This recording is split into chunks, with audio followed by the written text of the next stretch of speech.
people that bashed him will be eating their words this year. Pretty heavily favored to be a first-round pick, minus 400 earlier this week. But that's not the surprise. If you're drafting J.J. McCarthy in the first half of the first round, you clearly believe not only is he a starter, he's going to be your starter for years to come. But a popular bet was under 3.5 wide receivers in the first round. The tape doesn't lie, baby. Only on SportsGrid.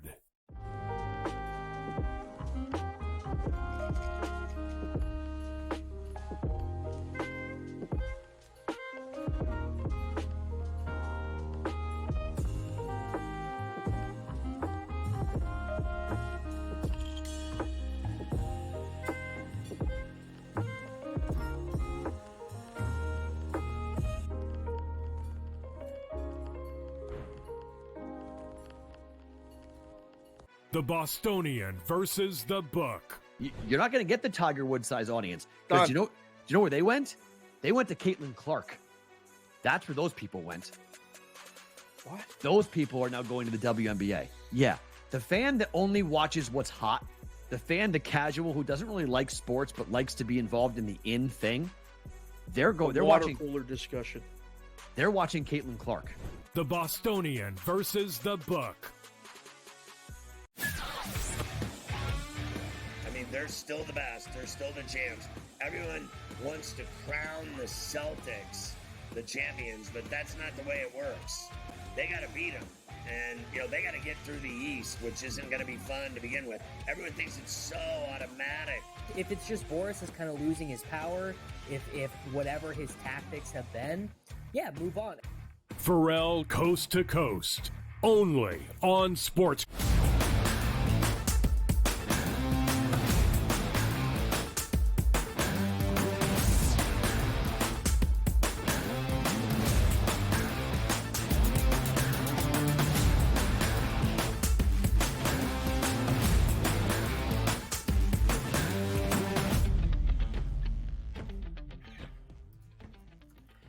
Time to rise and grind right here on the early line, Sirius XM channel 159 on the Sports Grid Network. And my goodness, what a night it was across the sports landscape. What a night it's going to be tonight. So many hot topics to get to, which does include the NFL draft. Round number 1 is going to start tomorrow night, and Sports Grid is the place where you want to be. I'm Donnie Rightside. He is Davis Maddock, and we are ready for the next 3 hours to bring you every single thing you need to know about what happened last night and how to play it forward to tonight. Davis, how are we feeling on this glorious Wednesday morning?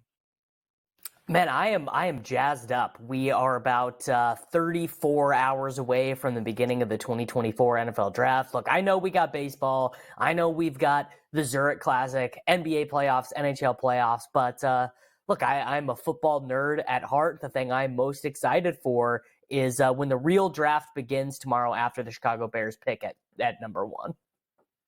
And some people say that playoff series don't begin until a home team or a road team actually wins one of those road games. Here we go, the Dallas Mavericks, 96-93 over the LA Clippers. Now, this one was interesting because we both think that the Dallas Mavericks are going to win this series. We just didn't know when Kawhi Leonard was going to come back. Kawhi Leonard missed game number 1, and yesterday afternoon, Davis, we got that information that, you know what? Kawhi is at shoot-around with a chance to play. It was confirmed later in the evening that Kawhi Leonard was going to play, which meant the Clippers then shifted to a favorite here. Didn't matter. Dallas Mavericks, better team last night, evening up the series 1-1, heading back to Dallas. They did. So the Mavericks were my best bet on the show yesterday. We win by the hair of our chin. We get the hook here, winning by 3. The spread was 2.5 when I bet it. But I probably would not have made it my best bet if I would have known that if you had told me Kawhi Leonard's going to play 35 minutes, I probably would not have made that wager. The Clippers just absolutely could not buy a bucket from 3, which I suppose is, kind of something that we would expect from them in some of these playoff spots. Yeah, you're right about that. And that's always the peril of handicapping an NBA game 12 hours ahead of when it's supposed to start with some key injury information. We didn't know when Kawhi Leonard was coming back, so it was interesting to me. Middle of the afternoon, he's at the shoot-around with a chance to play. That's big there because the Mavericks could not afford to go down 0-2 with Kawhi Leonard back and playing healthy before they got back to Dallas here. Game number 2, we'll take a look at last night. The Minnesota Timberwolves, which was my best bet, 105-93 victory over the Phoenix Suns. Phoenix actually started out very well in the first half. It was the Timberwolves defense in the second half that really held Phoenix at bay. 20 points in the third quarter, 22 points in the fourth quarter. Another double-digit victory by the Timberwolves. I'll say this again. The T-Wolves are better than the Suns, and they're showing it right now. The T-Wolves are better than the Suns. I mean, what I said on the show yesterday was that Kevin Durant has got to outplay Karl Anthony Towns, and he's got to outplay him by a good bit. 18 points on 15 shots, not going to get it done. 20 points on 13 shots for Booker. Yusuf Nurkic takes 11 shots. You've got Drew Eubanks playing 17 minutes. I mean, the Suns experiment, it's not going to work, man. I liked the idea, these guys all playing together. They just really, I guess the issue is the Suns did not get lucky with any of their, veteran minimum guys. Basically, every veteran minimum guy they have has pretty much stunk. And by the way, you take a look at this game too. Grayson Allen, maybe more of a game time decision with that rolled ankle. They said he was fine, only played 17 minutes, 1 of 2 from the floor, 3 total points in that game. But I think you can measure up starting lineup versus starting lineup. Look at the plus minuses there. Kevin Durant, a minus 24, Nurkic, minus 21, Beal, minus 11, Booker, minus 24. That's not going to get the job done. And now you take a look at being down 0-2 before you head back to the Valley. Tough scene here to dig out from for those Phoenix Suns. How about this? Indiana Pacers, who I thought were dead to rights after game number 1, looked horrendous. Much, much better performance. You take a look at Halliburton's 12 assists last night to pace it here. I really liked what I saw from the Pacers because, again, if you just looked at that box score, Davis, and you told me right now, take a look at this. Damian Lillard, 6 of 13 from three-point range, 34 points, and then also throw in, by the way, Brook Lopez, 6 of 7 from three-point range. Should have been a victory for the Bucks, and it wasn't. Loved what I saw out of the Pacers after hating what I saw in game number 1. And what's crazy is they did it without even a particularly good Halliburton game, 12 points on 10 shots. He did add 12 assists, which is, after that hamstring injury, he became much more of a facilitator as opposed to the primary creator. But Siakam, back-to-back huge games from here. Really the biggest difference was the collective of the Indiana Pacers. They were not just so frightened they couldn't see straight. Nesmith played a good game. Turner played a good game. Nembhard played a good game. Obi Toppin, 11 shots off the bench in 21 minutes. And then on the converse, you basically just had Damian Lillard coming back to earth, right? So he had 34 points, but it was stretched out over all 4 quarters this time and not just all lumped up into one. And Bobby Portis, more shots than points for Bobby Portis. You don't particularly love to see that. Now we look over to the sideline and find out when Giannis Antetokounmpo is going to return into this series. Now a little bit more pressure. If you were the Milwaukee Bucks, you go up 2-0. You can rest him maybe for a game longer than needed. Maybe you can't do that now as home court advantage now is being held by the Indiana Pacers. NHL last night, 4 games on the card. The Rangers 4-3 over the Capitals. You take a look at an overtime game. The Panthers 3-2 over the Lightning. And by the way, both of those 2 series here, 2-0 now in favor of the home team. We flip it over then to some teams that got some victories on the road. The Avalanche, a 5-2 win over the Jets. And then we look at the Predators, a 4-1 win over the Canucks. The NHL heating up in a quadruple header last night, Davis. Yeah, I tuned in to a little bit of the Avalanche traveling to play at the Jets. A 4-goal second period pretty much put this one away. If you let the Avalanche get up on you by 3 goals, it's just not going to end well for you. It's not really the way that it works. The Canucks series, I suppose, fairly interesting. That one is tied 1-1. Just feels like that's kind of the way hockey playoff series go. It's so set up for 7-game series, which I suppose is what the league likes because you're definitely going to get casual fans coming in there to watch a Game 7 NHL playoffs. Game 7, little overtime action. Hockey certainly hitting the gas pedal right now. In Major League Baseball, you can't win every baseball game. 7-game win streak snapped. The Cincinnati Reds 8 runs. The Philadelphia Phillies 1 run. Now, it wasn't really Christopher Sanchez's fault. As you see that byline, 3 innings pitched, 1 earned run. He actually gave up 5 runs overall, but only 1 of those earned. Why? Because the Phillies couldn't field the baseball. 3 errors early dooms them in. They were down 5-1 after the 3rd inning, and away that game went from them. 8-1 for the Reds. Good win for the Reds. Bad loss by the Phillies. Bounce back, see what happens today. I mean, do you remember, I'm sure you do, that when the Philadelphia Phillies acquired Bryce Harper, this was actually like a legitimate concern. People were like, this defense is terrible. You're playing Castellanos in the outfield. At the time when they signed Kyle Schwarber, the DH stuff hadn't come in yet, so he was having to play in the field a little bit. Not that it, I don't think it particularly matters, but it is sort of interesting to see that old narrative rear its head. Also weird for this team to be playing two total zeros in Pache and Rojas in the outfield. I mean, you would not imagine that is going to be their playoff lineup, but just interesting to see. Yeah, and also talking about that DH too, remind ourselves that last year Bryce Harper was the DH the entire season because he couldn't play the field, which forced Kyle Schwarber to play in the field if you wanted his bat in the lineup here. So certainly things going around, but also flip it over to another Philadelphia story. Tyrese Maxey was fouled, 16 times in the final minute, and it wasn't called. The Sixers are upset, but it doesn't change the conditions here. They are down 0-2 heading back to Philadelphia. Yep, Tyrese Maxey wins the most improved player, and the Philadelphia 76ers, they win the mythological last 2-minute report championship. If you just look at the last 2-minute report, the series is 1-1. That's all we need, Donnie. By the way, how does that make a team feel, though? It's like, look, we know we got robbed. The NBA tells you we got robbed, but we can't return it. Like, you get no insurance. Like, in real life, hey, man, somebody broke into my car and stole my phone. You turn it over to insurance, you get that money back. In the NBA and professional sports, you don't get it back. Ha-ha, our bad, man. You should have won that game. Millions of dollars are at stake for extra home games, advancing in the playoffs, or embarrassment, or maybe coaches get fired if you lose, but no big deal. Take this letter of our apology from the NBA. We missed it. You should have won, but you didn't. And tough luck. We'll see you in game number 3, which adds intrigue here over to what we're actually going to see in game number 3. Are the refs clued in there that the Sixers got robbed and maybe a couple phantom foul calls go their way? We'll certainly find that out. But we got to get to what happened on the court yesterday, which includes Kawhi Leonard. The claw is back. Didn't matter last night. Dallas picked up a big victory. We'll handicap that game next and move forward. We'll be right back.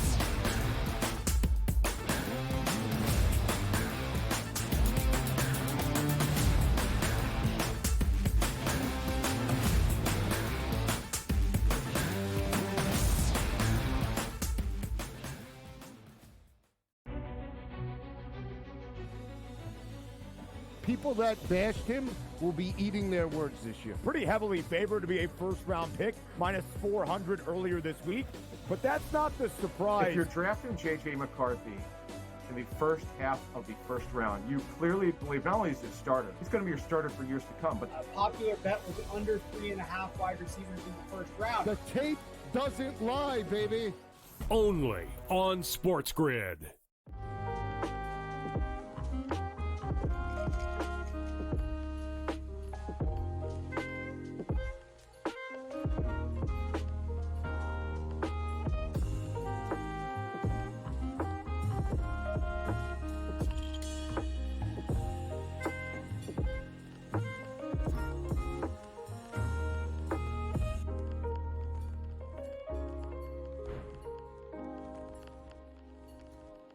The Bostonian versus the Book. You're not going to get the Tiger Woods size audience because do you know where they went? They went to Caitlin Clark. That's where those people went. What? Those people are now going to the WNBA. Yeah, the fan that only watches what's hot, the fan, the casual who doesn't really like sports but likes to be involved in the in thing. They're watching cooler discussion. They're watching Caitlin Clark. The Bostonian versus the Book. I mean, they're still the best. They're still the champs. Everyone wants to crown the Celtics the champions, but that's not the way it works. They got to beat them. And, they got to get through the East, which isn't going to be fun to begin with. Everyone thinks it's so automatic. If it's just Boris is kind of losing his power, if whatever his tactics have been, yeah, move on. Pharrell Coast to Coast. Only on SportsGrid.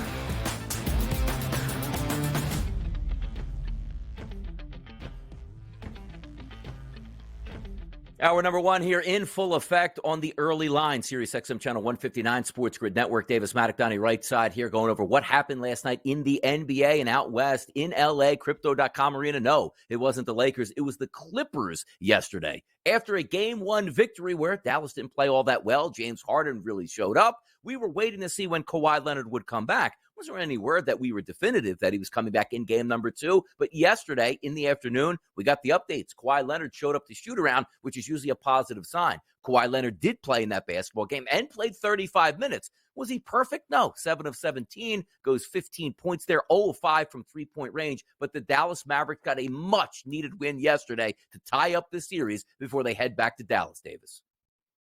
They did 46 minutes for Luka Doncic in this one. You can see they were not playing around. They knew we can't go in the 0-2 hole here. Luka Doncic was +8 in those minutes. Interesting that Kyrie Irving played 42 minutes and was exactly 0 ±, just like kind of holding serve for those minutes. And then the extra 4 Luka Doncic minutes, that's how you end up winning the game. They also got a really good impact from Derek Lively off the bench. And Kleba, who I maligned on Monday after game 1, was very solid in this one. Maxi Kleba is never going to be the guy that swings this series, but Jason Kidd did opt to go for Derek Lively and Kleba with PJ Washington as opposed to playing Daniel Gafford. Gafford only played 9 minutes in this one. He's also struggling with an ankle injury that he suffered in game 1, so he just might not be quite 100%. Derek Jones Jr. also didn't get the quick hook in this one. He played only 17 minutes in game 1. They went with more Tim Hardaway Jr., only 6 minutes for Tim Hardaway Jr., which, by the way, I think that we have given Jason Kidd quite a hard time. I don't think that he's like the greatest NBA coach, but I like the decision-making that he did in this series. He did not run back the same thing from game 1. And I also think that I was correct with the defensive coverages that the Clippers were using on Luka Doncic. He got off 14 three-pointers as a result of that dropped coverage. Now, he only made 5 of them, but if you're just going to give Luka that much space, you're just not. I don't think it's viable. I think the way that the Clippers can win this series is Kawhi has got to, for at least like 30 minutes a night, take the primary defensive assignment on Luka, and he's just got to stick to him like white on rice.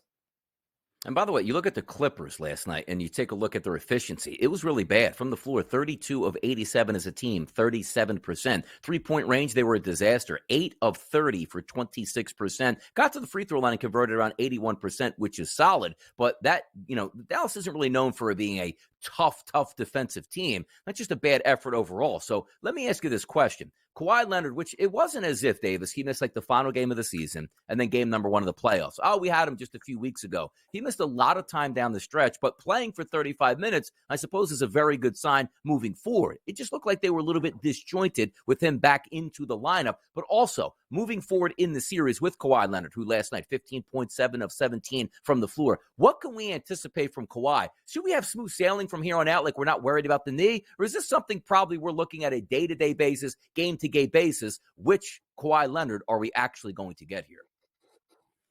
Probably even more than day-to-day, game-to-game. It's probably quarter-to-quarter. We've literally seen this where Kawhi has started games, not come back for the second half. And, it is, in a way, it is kind of like a tragic thing in the modern NBA that we really have not gotten the full Kawhi Leonard experience since his second to last season with the San Antonio Spurs, where he was fully healthy, he was fully available, MVP candidate, finals MVP, all that stuff for Kawhi Leonard. His Raptors career, he never played on back-to-backs. He was very good in the postseason. And then since he's been a member of the Clippers, all anything remembers from Kawhi Leonard's time with the Clippers is the injuries. He has had some really good moments in a Clippers jersey, but it has not been anything like what we imagined when Paul George and Kawhi did team up. And that is probably enough for me to say the Mavericks are just going to end up winning the series, because if we just show up for like, let's say it's 2-2 game 5 and Kawhi's like, oh man, I can't go. The knee is no good. I think the Mavericks probably are the right side here. Like -140 does not seem like a crazy price, because if Woj tweeted out in 2 hours, Kawhi Leonard suffered meniscus irritation, whatever, he's going to be out for the remainder of the series, that price would go to minus 300, minus 400, something like that, because not only are you losing Kawhi, but it means, all right, we got to have, 30 minutes a night from Amir Coffey. Russell Westbrook's got to take on a much larger role in shot creation. James Harden has to take on a much larger role in scoring the basketball. You are obviously intimately familiar with what happens to James Harden in the playoffs. The guy just forgets how to make three-pointers. I don't know why. It just is what it is. So I'm pretty firmly on the side of Dallas here. You're right about that with James Harden. We saw it last year in the Boston Celtics series with the Philadelphia 76ers. Like, James Harden could come out of nowhere and have unbelievable performances like he did in game number 1, and then go back to mediocrity, and you start to question what he's actually doing out there. But there were no excuses last night for the Clippers, who had a legitimate chance to go up 2-0 in a series to take full control. If we are lining the series back up, as Davis pointed out, Dallas now the favorite again at a minus 140 price. That dog price on the Clippers, a plus 114. If you want the spread, Dallas minus 1.5 games, that's a plus 136 price. If you want the game and a half with the Clippers, that's a minus 168. And if we're looking at the favorites to see how long this series is going to go, now 6 games coming in at a plus 130 price. We always anticipated a pretty good series here. The question marks around it were, when was Kawhi Leonard going to come back to the equation and how effective he will be? Wasn't all that effective yesterday, but also keep in mind, played 35 minutes. This wasn't like, okay, I'm going to come off the bench, I'm going to play 16 minutes to see how I feel. Now, the questions will come up, as we pointed out. What's going to happen today? How did that knee actually respond? Is he going to be on the plane when they take on the Dallas Mavericks? We'll certainly find that out. But impressive nonetheless. I like that performance out of Dallas because it looks like the momentum from game number 1 was all Clippers. Then you get back your superstar player. You're supposed to win that game. And also, throughout the day, Davis, you won your best bet. And the same thing with me a day before. I had 203.5 on an under, which ended up at 205.5 at 206 at the gun, and still was able to hit that easily. Now, yesterday, easy in the eye of the beholder there. Very good performance by the Mavericks, but you had them at -2. They flipped to a dog, and it didn't actually matter at this point. Moving forward, are we going to just see the Mavericks take control of the series, or are we in for one of those 7-game series here, Davis? To me, it feels like a 7-game series. Just feels like we are kind of destined for a classic here. Haymakers from both sides. We have a great Luka game. We have a great Paul George game. Just kind of, I think that is the vibe that I'm getting from this series. The vibe on the Minnesota Timberwolves, it's a sweep, baby. It's going to be a sweep over the Suns. What happened last night? Let's go over and see what happened there. Come on back with us, the early line.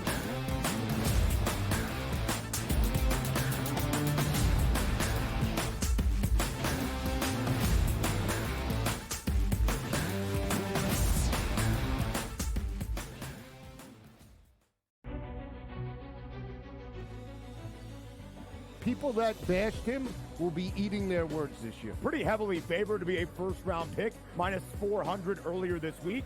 But that's not the surprise. If you're drafting J.J. McCarthy in the first half of the first round, you clearly believe not only is he a starter, he's going to be your starter for years to come. But A popular bet was under 3.5 wide receivers in the first round. The tape doesn't lie, baby.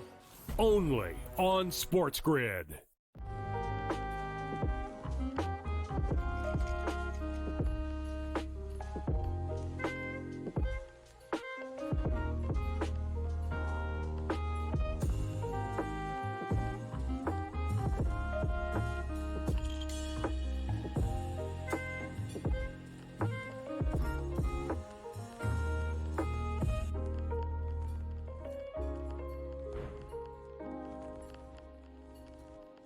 The Bostonian versus the Book. You're not going to get the Tiger Woods size audience because do you know where they went? They went to Caitlin Clark. That's where those people went. What? Those people are now going to the WNBA. Yeah, the fan that only watches what's hot, the fan, the casual who doesn't really like sports but likes to be involved in the in thing. They're water watching cooler discussion. They're watching Caitlin Clark. The Bostonian versus the Book. I mean, they're still the best. They're still the champs. Everyone wants to crown the Celtics the champions, but that's not the way it works. They got to beat them. And, they got to get through the East, which isn't going to be fun to begin with. Everyone thinks it's so automatic. If it's just Boris is kind of losing his power, if whatever his tactics have been, yeah, move on. Pharrell Coast to Coast. Only on SportsGrid.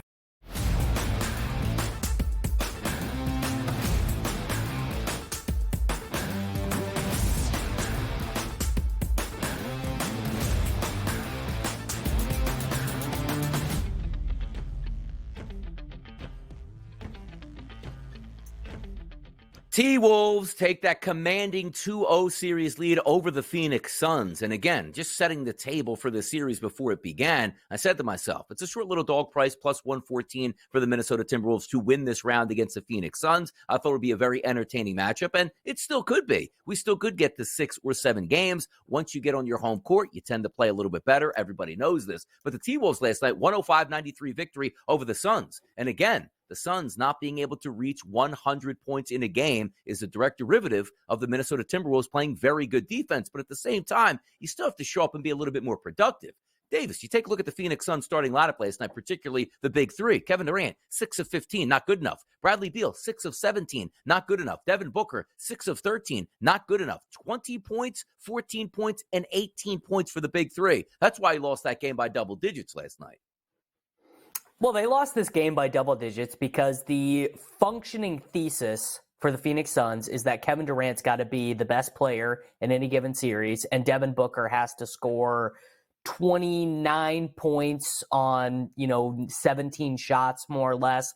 Bradley Beal was, honestly, he was just bad in this game. 14 points on 17 shots, did not get to the free throw line. Grayson Allen's only able to play 17 minutes, so Eric Gordon has to play. Gordon actually was the only one who kind of even came close to doing his job. He was only -7 compared to all the starters who were -11 or worse. They also played double center lineups. I don't think they did this at all in the regular season, but they played Drew Eubanks and Jusuf Nurkic together for a little bit, and then they I don't know, man.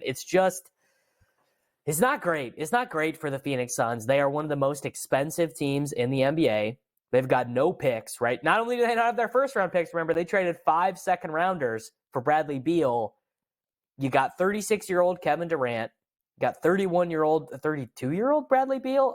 It's really, you lose this one, and I think you're right, what you said in the intro. I think this is a sweep. I do not think the Phoenix Suns have it in them to dig deep and come back in this one. Like the Sixers, I think they can come back down from 0-2. I think they can win the next 4 games. I think they could win a Game 7 on the road. Imagine this Suns team that has no spine, no defensive solidity, trying to win a Game 5 on the road. It's just not happening. There's just no way. You take a look at the scoring patterns here, right? You take a look at the Phoenix Suns as a team, shot 45% from the floor, which is identical to what the Minnesota Timberwolves did. You take a look at the three-point line. They actually shot 36%, talking about the Phoenix Suns, 28% for the Timberwolves. Usually you'd say to yourself, well, you win the three-point line, you're probably going to win that game. You lost the free throw line in this game, but also 19 turnovers for the Phoenix Suns in this game. That's going to do you in every single time when you're not even getting shots up at the basket here. Now, moving forward in the series, as we hit the reset button, Minnesota is a heavy favorite now at a -480 price to win this series. If you want that dog price on Phoenix, it's a +350. The spread, you're not even getting 1.5 now. It's -2.5 games for the T-Wolves at a -102 price. If you like Phoenix here to extend this series, it's a +2.5 at a -120. And if we're looking at the favorite in the clubhouse for this series to be done, that's Game 5 at a +220 price. So it just seems so simple. I'm rooting for the Timberwolves. I have a bet on the Timberwolves winning the series. If I remove that from the equation, Davis, and ask you this, how do the Phoenix Suns get back into this series where maybe they can head back to Minnesota at 2-2? It's not happening. I think the only way it happens is just a completely nuclear Devin Booker game. I don't even think a completely nuclear Kevin Durant game gets them there, 42 points on 21 shots or something. I think you're actually needing 55, just maybe not 55, but just one of those Devin Booker games where he barely has to look at the basket before the ball is going in. The crazy thing is the Timberwolves had this amazing regular season defense, the best defense in the NBA, better than the Celtics, better than the Magic. And it's for the series, everyone just thought, oh, well, it's the Suns. They have Kevin Durant, they have Bradley Beal, they have Devin Booker. They're going to be able to score. And the Wolves basically play 7 very good defenders in their rotation. The only one in their rotation you would say is not a great defensive player is Mike Conley. And it's not that Conley's bad. It's just that he's old, so he can't move as laterally as well anymore. But Anthony Edwards, great defensive player. Rudy Gobert, defensive player. Well, Karl Anthony Towns is not a great defensive player, but he is huge, right? He's just a giant guy. So he can kind of get in Durant's vision. He can get in Durant's line of sight. And on the smaller guys, Royce O'Neal not getting baskets. Royce O'Neal not getting baskets against Karl Anthony Towns. I think this is a sweep. I think this is 4 games. I think the Timberwolves are going to get their rest in, be ready for whatever is next. This one is a sweep. Yeah, and also you're taking a look at a team, as Davis pointed out, the Phoenix Suns are really expensive. There's way too much talent here. I don't care who you're playing to get knocked out in round number 1. Could there be changes on the horizon? But also, no draft picks, no money to spend. Tough scene out there for Phoenix. Let's flip it over to the Eastern Conference playoffs next.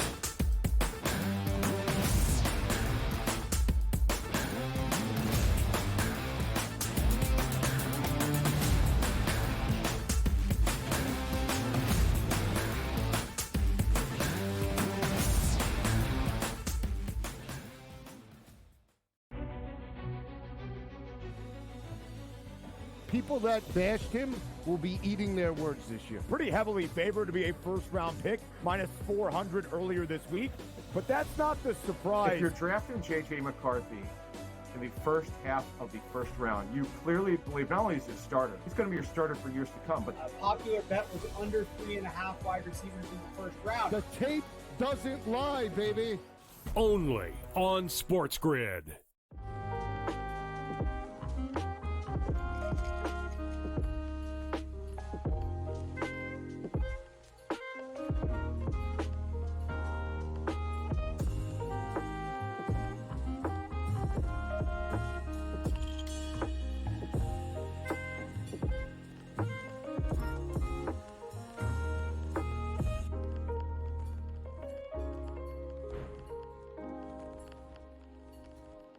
The Bostonian versus the Book. You're not going to get the Tiger Woods size audience. Done. Because do you know where they went?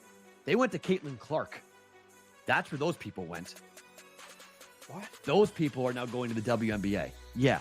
The fan that only watches what's hot, the fan, the casual who doesn't really like sports but likes to be involved in the in thing, they're Water watching cooler discussion. They're watching Caitlin Clark. The Bostonian versus the Book. I mean, they're still the best. They're still the champs. Everyone wants to crown the Celtics the champions, but that's not the way it works. They got to beat them. And, they got to get through the East, which isn't going to be fun to begin with. Everyone thinks it's so automatic. If it's just Boris is kind of losing his power, if whatever his tactics have been, yeah, move on. Pharrell Coast to Coast. Only on SportsGrid.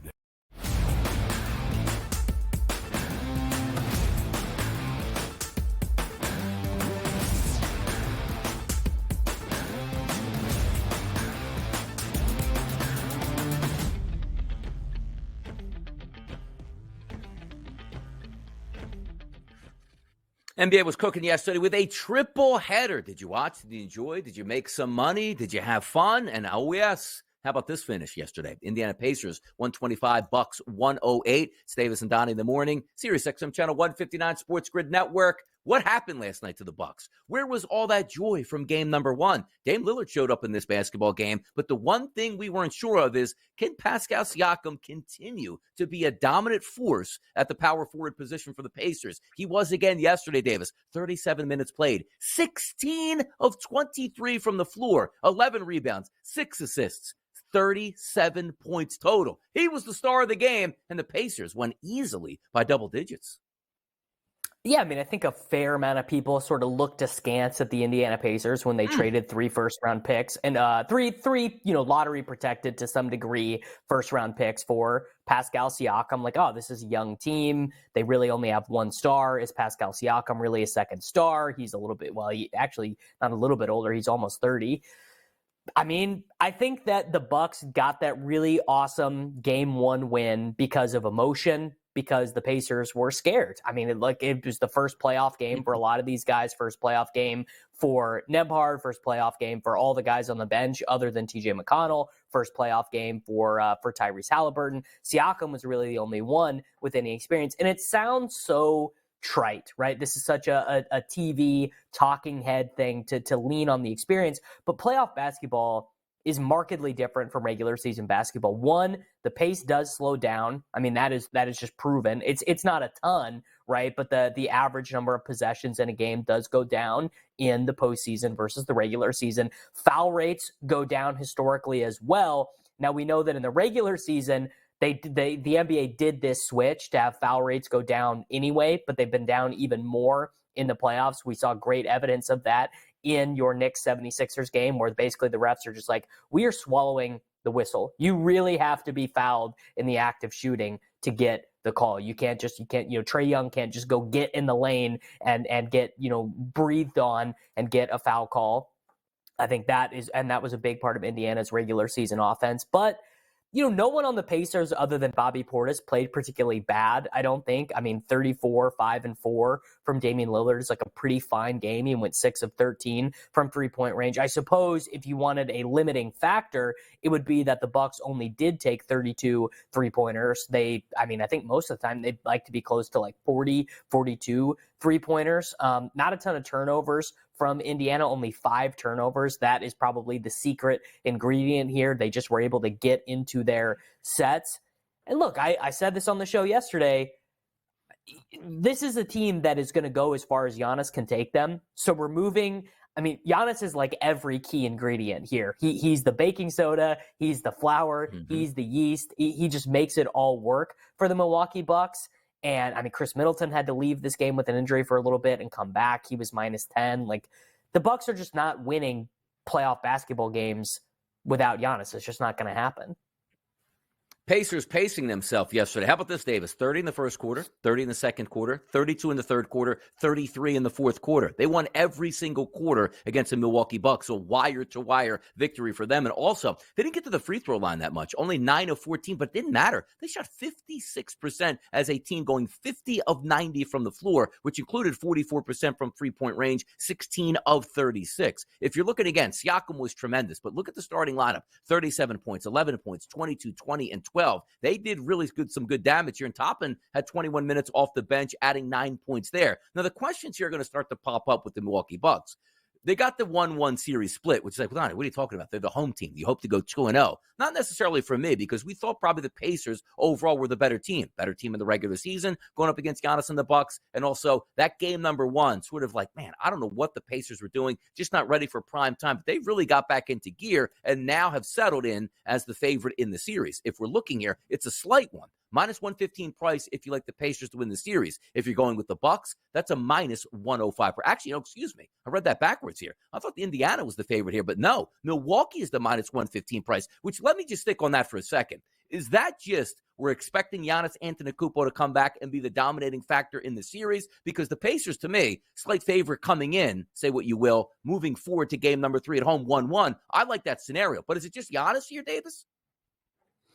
I think Giannis is definitely a big part of it. Like, there could be a little bit of inside information going on. There's always going to be a little bit that there are some bettors who are not going to be sharing that information on a free ad-supported television network like SportsGrid. Look, I'm giving you guys everything that I've got, but there are people out there who are not so willing to share that information. And, the other part of it is the Pacers did show us in game 1, they've got a total choke job in them. Who's to say that doesn't come back? It definitely could. Like, just because they demonstrated evidence of being able to play one good playoff game does not necessarily imply that they're going to be able to do so over the course of an entire series. Would I bet the Bucks in the series? No chance. I do wonder what the odds would be. Let's say Shams tweets out, you and I get off the show, we're sitting there scrolling Twitter, and Shams tweets, Giannis is going to undergo on-court activities, and the organization thinks that he should be good to go. He's been rehabbing relentlessly. We've actually seen Giannis come back quicker than expected from injuries multiple times. He just has this incredible healing ability, and it wouldn't be that surprising. And if Giannis does come back, there's not one person on this Pacers roster who can get in between that guy and the basket. No one, I guess, can really get in between Giannis and the basket, but the Pacers are a small team. They play Turner and Siakam, both of whom are smaller and slower than Giannis. I think we could see like a crazy, final 3 games from Giannis if he is able to come back. Yeah, scoring might be higher as well. You take a look at yesterday, 125-108 victory for the Pacers. That game did go over the total. De facto pick 'em, depending on, some parts of the day, Pacers were favored, some parts of the day, the Bucks were the favorite here. If we are looking at when we think this series will end, the favorite, the clubhouse, is 6 games at a plus 130 price. Why is that a big deal? It's game 6 at home. That's the Indiana Pacers. So I'm sure they like the fact that they got the split. It'll be interesting when Giannis Antetokounmpo comes back and how effective that he is going to be. But if we are looking at this series and saying, well, if Giannis comes back sooner than later, sure, that's going to help the Bucks. And also, if the Bucks are up 2-0 in this series, maybe they can afford to hold Giannis out an extra game or 2 if need be. I wouldn't be surprised if we see Giannis Antetokounmpo in game number 3 here. But let's flip it over to the Eastern Conference odds. The Boston Celtics sitting back on, all right, we've only played one game here, decimated the Heat, a minus 250 favorite here in the Eastern Conference to win. The Knicks plus 6-1 price. The Bucks plus 750. Cavs 16-1. Sixers 19-1. How about the Pacers 36-1? Is there any remove the Celtics, as we always like to do? The plus money figures out here, Davis. Who still gives you value, or who's somebody that you might want to take at some of those big prices?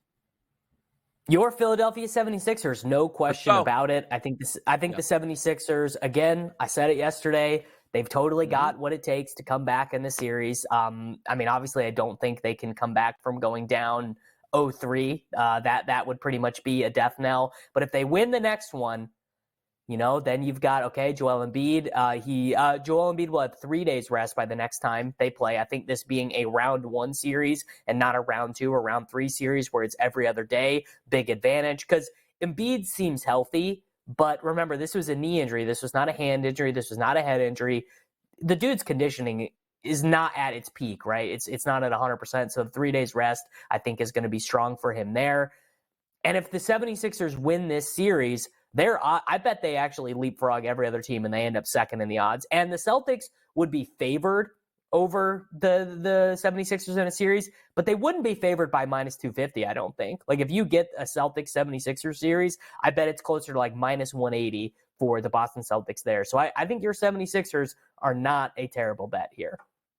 76ers got to win game number 3. That game's not tonight. It's going to take place tomorrow, Thursday night here in the city of brotherly love. But interesting doings here in the Eastern Conference. And also, more than ever, looking at the landscape of the NBA playoffs and figuring out whose superstar is coming back from injury faster than the other ones could be the difference here. Will Giannis come back? Does he get injured? Does he play well? Does he springboard them into possibly an Eastern Conference final view? We'll find out. Major League Baseball. What happened last night on the Diamond? We'll go over that next, right here on the Early Line.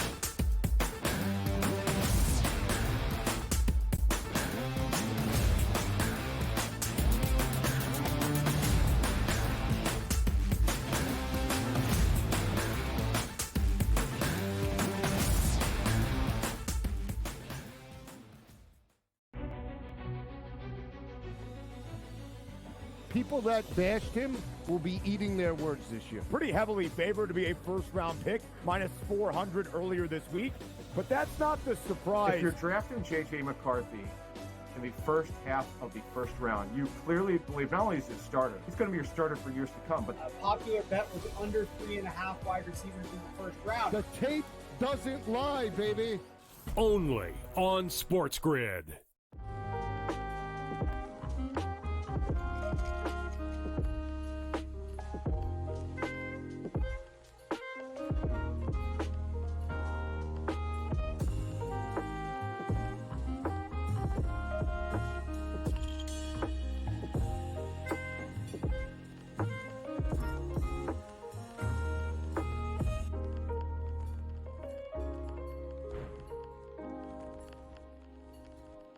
The Bostonian versus the Book. You're not going to get the Tiger Woods size audience. Done. Do you know where they went?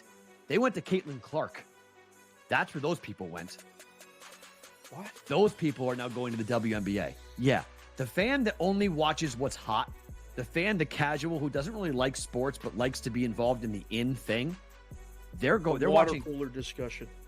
They're watching Caitlin Clark. The Bostonian versus the Book. They're still the best. They're still the champs. Everyone wants to crown the Celtics the champions, but that's not the way it works. They got to beat them.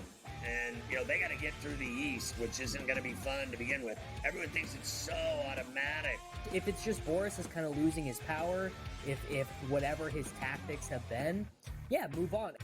Pharrell Coast to Coast, only on SportsGrid.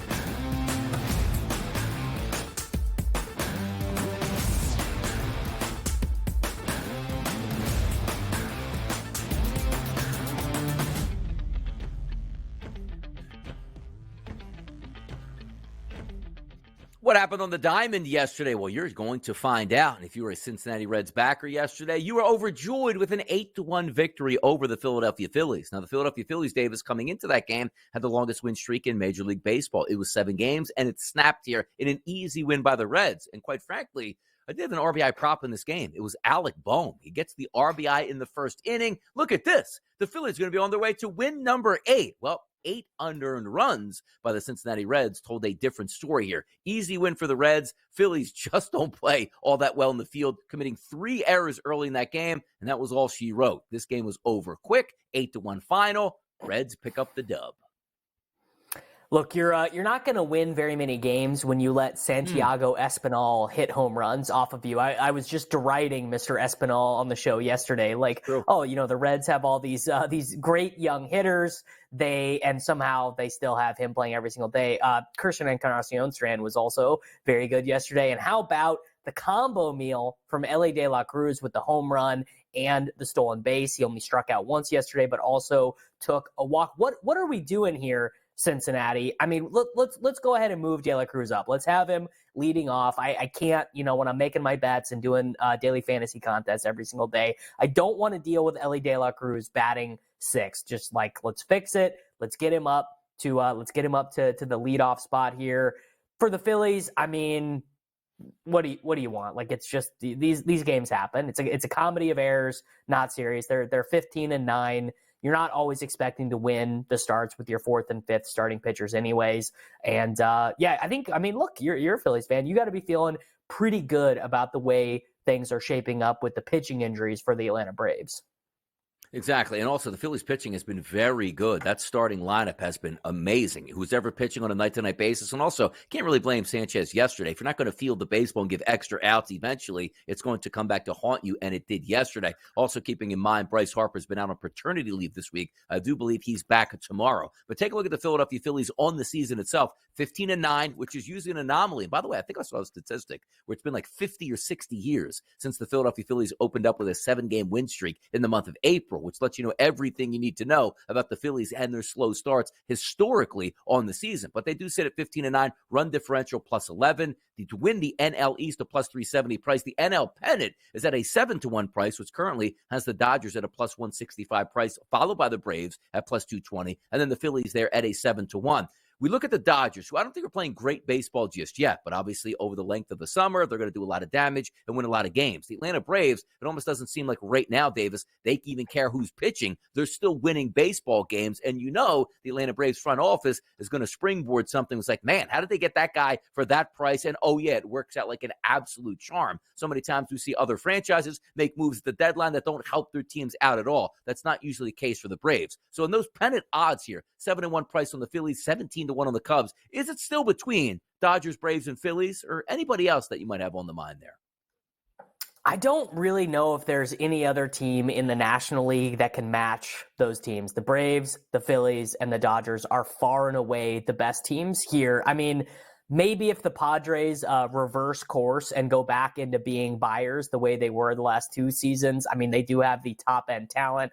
I don't think any of the National League Central teams can even come close. Brewers, Cubs, Reds, Pirates, definitely not the St. Louis Cardinals. I mean, St. Louis Cardinals, man, just getting dummied by Tommy Henry and the Arizona Diamondbacks yesterday. The vibes here in St. Louis, Missouri about the baseball team, the vibes are very, very bad for the Cardinals. I think those 3 teams are pretty much in a league of their own, sort of the opposite of the American League, where I feel like there are like 8 teams probably still that are live to win the pennant in the American League, but it's very top heavy there in the National League. I don't, by the way, hate that bet for the Phillies to win the National League East, because the Braves are really on the razor's edge with starting pitching right now. Fried is not at the top end of his game, Chris Sale in his age 35 season.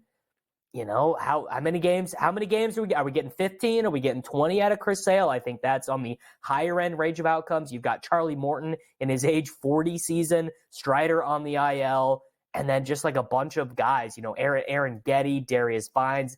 They have to make a trade for starting pitching, particularly if Sale gets hurt. I don't really know what their plan will be. And the Philly starting pitching, I feel just fine about. By the way, you take a look at St. Louis, which we like to affectionately call it baseball heaven. Davis, are we close to booing at home games now for them? Did they boo yesterday in a 14-1 loss? What happened there? I don't believe there were any boos, but it's just like this. The park was, it was a gross day in St. Louis yesterday. It was cold. It was rainy. I don't think people even knew if the game was going to happen. But the vibes were so low. I saw a couple of videos of basically just like 5,000 people there for the Cardinals. No one's paying attention. No one's cheering. So no boo birds yet, but they did this to themselves. You know, the Cardinals have done this to themselves.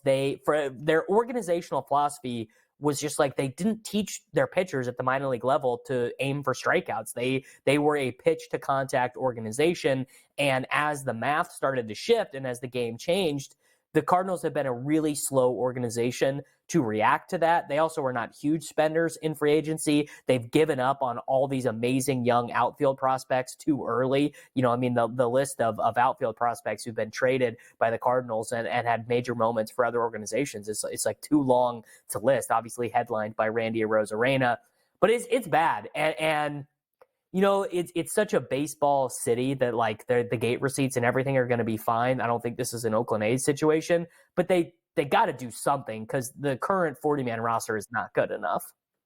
Exactly. Got to get back to the days of Ozzie and Willie McGee and Jack Clark, Whitey Herzog as the manager here. My goodness. Baseball heaven. Doesn't look like it's so heavenly right now. By the way, shout out Nolan Arenado. It's like, you know, man, I'm tired of losing for the Colorado Rockies. Shows up in St. Louis, and a lot more of the same certainly happening to him. Quick score we'll go over here before we hit the break. The Pirates 2-1 here over the Milwaukee Brewers. Raise the Jolly Roger. And by the way, the Philadelphia Phillies, a cast-off here. Bailey Falter improves to 2-1 on the season. 7 innings pitched, 3 hits, 1 earned run, 8 strikeouts, and has an ERA of 3.33. Whether it's the Phillies staff currently now or the Phillies staff across baseball doing some damage out here. By the way, the Brewers were 10-3 on the road before dropping that game. They now sit at 10-4 on the road, 14-8 on the season, and the Buccos now above 500 at 13-11. Much more Major League Baseball talk here in hour number 1. Keep the dial right here. Sirius XM Channel 159. It's the early line.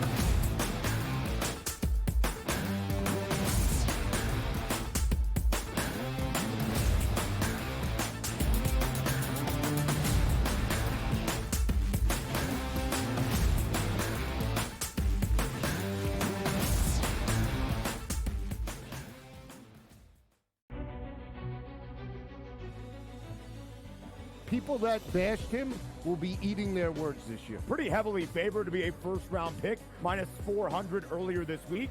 But that's not the surprise. If you're drafting J.J. McCarthy in the first half of the first round, you clearly believe not only is he a starter, he's going to be your starter for years to come. But a popular bet was under 3.5 wide receivers in the first round. The tape doesn't lie, baby.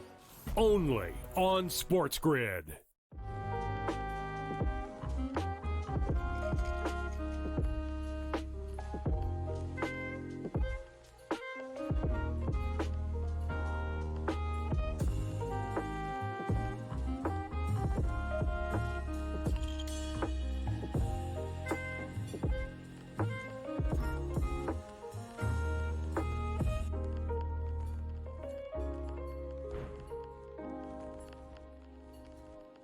The Bostonian versus the Book. You're not going to get the Tiger Woods size audience. Because do you know where they went?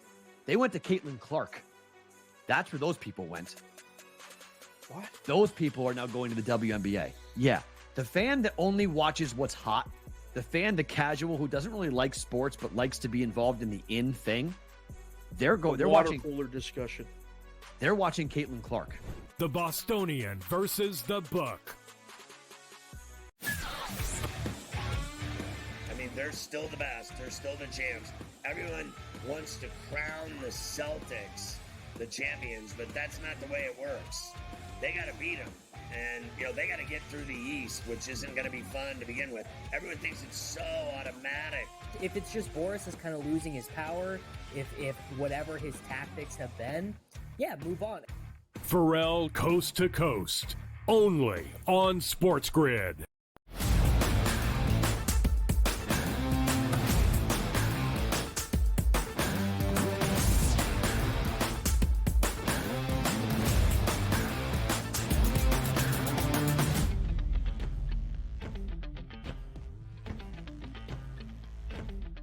Final segment of hour number one here, an action-packed hour number one, hitting the baseball diamond here at Sunny Right Side and Davis Maddock. My goodness here. Let's start in Chicago. 7-2 win. The Chicago Cubs over the Houston Astros. The Cubs improved to 14-9. The Houston Astros, Davis, 7-17 on the season now. JP France gets the start, 5 innings pitched, 5 earned runs, 6 Ks, 4 walks. They were down 5 runs before the Houston Astros even got up to the plate in the second inning. This game was over early. What is the deal with the Houston Astros? Look, shout out the Chicago White Sox and the Colorado Rockies for keeping the Astros from having the worst record in baseball. I mean, what is happening? JP France, brutal. Hunter Brown, brutal. Spencer Arrighetti, brutal. Josh Hader has been bad as a closer. Brian Abreu has been bad out of the bullpen. Brandon Bielak, Ryan Presley, Sean Dubin, all these guys have been brutal out of the bullpen. And you might think, oh, it's the Astros, so they got to be hitting, right? I mean, they basically have the worst hitter in Major League Baseball in their first base / DH slot every single night. Jose Abreu, negative 35 OPS plus, 132 OBP. On the season, he's got 4 hits. He's got no home runs. How many RBIs? One RBI for one Mr. Jose Abreu. They're paying him good money. They're paying him Jose Abreu money. Now, Abreu did start the season this bad last year and then did find a way to turn it around and kind of get close to something like his averages. I think you got to just say, Jose, thank you for your services. We are DFAing you. We'll pay you your money. If the Oakland Athletics want to claim you, sure, that's fine. Whatever. But they just got to get him out of there. They have to do something else. If that means they got to play John Singleton, whatever. If that means they got to call someone up. If that means they have to trade. I mean, Daniel Vogelbach would be better than Jose Abreu right now. Like, there's just no reason for him to be playing. Bregman has been brutal by his standards, 66 OPS plus. The weird thing is most of their other guys have been okay. Diaz has been good. Pena's been good. Altuve's been good. Myers, Tucker, Yordan Alvarez, 5 home runs already for Yordan. Like, most of them have been good. It's just the lows on their roster are so low. It's like they've got 6 all-stars and then the rest of the roster just stinks. And it's hard to win baseball games that way. Yeah, Diaz is the catcher. Certainly a major upgrade over Maldonado, who, by the way, if you're looking at Maldonado's statistics on the Chicago White Sox, just as bad as they've ever been here. So you figure they were upgrading by just moving on from him. Not the case here, because de facto, Abreu has now been worse than what Maldonado even was in that lineup last year. Crazy times. But if we're looking at, let's just say, the pennant race, there's no panic here at the FanDuel Sportsbook. The Yankees at a plus 310 price. Who's in second place to win the pennant still? It's those Astros at a 5-1 price, even though they are playing horrendous baseball. Let me ask you this quick question on the Astros. When do you start to pull the plug on them, though? Let's just say, I understand we're only in the month of April. So you got May, June, July, August, September, and the first parts of October here. When do you pull the plug and say, you know what, I just don't think it's going to happen for the Astros this year? It's definitely not yet. I'm not there yet. I mean, let me get to it's 87 degrees every single day here in the Midwest for me to start worrying. They'll be getting Justin Verlander back. He'll be a part of the rotation. He'll be starting every 5 days. That definitely will help. Let them DFA Jose Abreu, just bench him, right? They don't have to DFA him, but just bench him and let Singleton play every single day. And let me get like a 5-game hot streak from Alex Bregman. Give me 45 days from now, right? Then if they are still below 500, if they don't go on a 5-game winning streak at any point, if they're still trailing the Angels in the standings, then I'll say, you know what, it's just not happening for the Houston Astros this year. By the way, should we say the class or the Class A of the American League? Could be the Cleveland Guardians, 17-6 now, 7-3 at home after a 4-1 victory over the Boston Red Sox, which drops the Sox to 13-11. They're getting pitching, they're getting hitting. The Guardians, how about that? Progressive Field, lighting up now. Yeah, I mean, look, I am actively rooting against the Cleveland Guardians every single game. I'm kind of perturbed by the fact that they keep winning these games because I just want to go to a freaking playoff game at Kauffman Stadium again. It has been they have not had a playoff game in Kauffman since I was in college, Donnie. I'm 31 years old. I have a mustache, and I have not seen a Royals playoff game since I was in college. So enough already from the freaking Cleveland Guardians. Just cut it out. Look, Cleveland might be playing good baseball now. Maybe they hang on here and the Kansas City Royals can't get in. So, hey, what do the Kansas City Royals do? Bobby Witt could probably fetch a pretty good number on the open market if you want to be that minor league baseball system for the rest of Major League Baseball. I'm just saying, Witt in a Phillies uniform, it could work out. Hour number 2 coming up right now. Don't go anywhere. Keep the dial right here. It's your 6 Channel 1.